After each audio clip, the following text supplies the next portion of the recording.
എറണാകുളത്തും അതുപോലെ തന്നെ ഇടുക്കിയിലും ആലപ്പുഴയിലുമൊക്കെ ഈ അലർട്ടിന്റെ ഭാഗമായി വിദ്യാഭ്യാസ സ്ഥാപനങ്ങൾക്ക് അവധിയാണ്. ഈ കല്ലാർകുട്ടി അതുപോലെ തന്നെ ലോവർ പെരിയാർ, പെരിങ്ങൽകൂത്ത് ഡാമുകളിലൊക്കെ റെഡ് അലർട്ടുമുണ്ട്. അത്തരത്തിൽ മുൻകരുതലുകളും അലർട്ടുകളും ഒക്കെ എങ്ങനെയാണ്?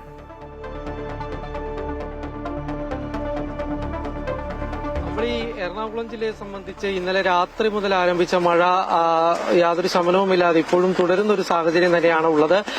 അതുകൊണ്ട് തന്നെയാണ് ഇന്നലെ വളരെ വൈകിക്കൊണ്ട് തന്നെ ജില്ലയിൽ ഇപ്പോൾ റെഡ് അലർട്ട് പ്രഖ്യാപിക്കുന്നതായിട്ടുള്ള ഒരു സാഹചര്യം ഉണ്ടായത്. ഇന്ന് പുലർച്ചയോടുകൂടിയാണ് ജില്ലയിൽ അടുത്ത 3 മണിക്കൂറിലേക്ക് റെഡ് അലർട്ട് പ്രഖ്യാപിച്ചിരിക്കുന്നത്. ഒപ്പം തന്നെ ജില്ലയിലെ വിദ്യാഭ്യാസ സ്ഥാപനങ്ങൾക്കും അവധി പ്രഖ്യാപിച്ചിട്ടുണ്ട്. ഈ കനത്ത മഴ കണക്കിലെടുത്തുകൊണ്ട് തന്നെയാണ് അവധി പ്രഖ്യാപിച്ചിരിക്കുന്നത്. ഏതായാലും എറണാകുളം ജില്ലയെ സംബന്ധിച്ച് നോക്കുമ്പോഴും ഒപ്പം തന്നെ മധ്യ കേരളത്തിലെ മറ്റ് ജില്ലകൾ, പ്രത്യേകിച്ച് തൃശൂർ, ഇടുക്കി ജില്ലകൾ കൂടി നോക്കിക്കഴിഞ്ഞാൽ ഇവിടെയും ശക്തമായ മഴ തുടരുന്ന ഒരു സാഹചര്യം തന്നെയാണ് നിലവിലുള്ളത്. തൃശൂർ ജില്ലയിൽ വിവിധയിടങ്ങളിലായിട്ട് തന്നെ ക്യാമ്പുകളും ആരംഭിച്ചിട്ടുണ്ട്. അതുകൊണ്ട് തന്നെ ഈ ക്യാമ്പുകൾ പ്രവർത്തിക്കുന്ന സ്ഥാപനങ്ങൾക്കാണ് നിലവിൽ ഇപ്പോൾ അവധി പ്രഖ്യാപിച്ചിരിക്കുന്നത്.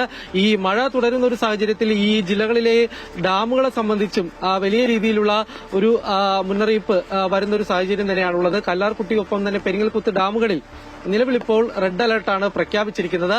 ഈ ഡാമുകളുടെ തീരത്തും ഈ ഇതിന്റെ കൈവഴിയുടെ പ്രദേശങ്ങളിലൊക്കെ താമസിക്കുന്ന ജനങ്ങൾക്ക് ജാഗ്രതാ നിർദ്ദേശം കൂടി കൊടുത്തിട്ടുണ്ട്. ഏതായാലും ഈ ജലനിരപ്പ് അത് ക്രമാതീതമായി തന്നെ ഉയരുന്ന ഒരു സാഹചര്യത്തിൽ അത് നിയന്ത്രിക്കുന്നതിന് വേണ്ടി ചെറിയ രീതിയിൽ തന്നെ ഡാം തുറന്നുകൊണ്ട് അല്പം ഈ ജലം പുറത്തേക്ക് വിടുന്ന ഒരു സാഹചര്യം ആരംഭിച്ചിട്ടുണ്ട്. ഏതായാലും വലിയ രീതിയിൽ തന്നെ മഴ തുടരുകയാണെങ്കിൽ മറ്റ് ഡാം തുറക്കുന്നതടക്കമുള്ള മറ്റ് സാഹചര്യത്തിലേക്ക് പോകും എന്നുള്ളൊരു കാര്യം തന്നെയാണ് അറിയാൻ സാധിക്കുന്നത്. ഏതായാലും നിലവിലിപ്പോൾ ഈ പ്രദേശങ്ങളിൽ റെഡ് അലർട്ടാണ് പ്രഖ്യാപിച്ചിരിക്കുന്നത്.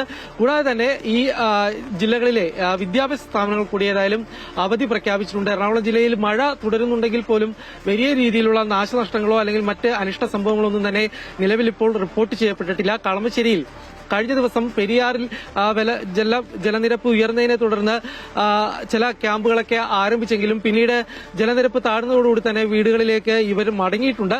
ഏതായാലും ഇനിയും ഈ മഴ തുടരുകയാണ്, പെരിയാറിൽ ജലനിരപ്പ് ഉയരുകയാണ്. അത്തരത്തിലുള്ളൊരു സാഹചര്യം ഉണ്ടായാൽ വീണ്ടും ക്യാമ്പുകൾ സജ്ജീകരിക്കുന്നതിന് വേണ്ടിയുള്ള തയ്യാറെടുപ്പുകൾ അത് തദ്ദേശ സ്ഥാപനങ്ങളുടെ ഭാഗത്തു നിന്നും ഉണ്ടായിട്ടുണ്ട്. ഏതായാലും നിലവിലിപ്പോൾ മറ്റ് അനിഷ്ട സംഭവങ്ങളൊന്നും തന്നെ എറണാകുളം ജില്ലയിൽ റിപ്പോർട്ട് ചെയ്തത്. ശരി, എറണാകുളം ജില്ലയിലും കിരൺ പറയുന്നത് ഈ സമയം അവിടെയും റെഡ് അലർട്ടാണ്. ഇന്നലെ രാത്രി തുടങ്ങിയ മഴ ഇപ്പോഴും തോർന്നിട്ടില്ല. ജില്ലാ ഭരണകൂടം ഏകോപന പ്രവർത്തനങ്ങളുമായൊക്കെ അത്തരം മുൻകരുതലുകളിലൊക്കെയാണ് മുന്നോട്ട് പോകുന്നത്.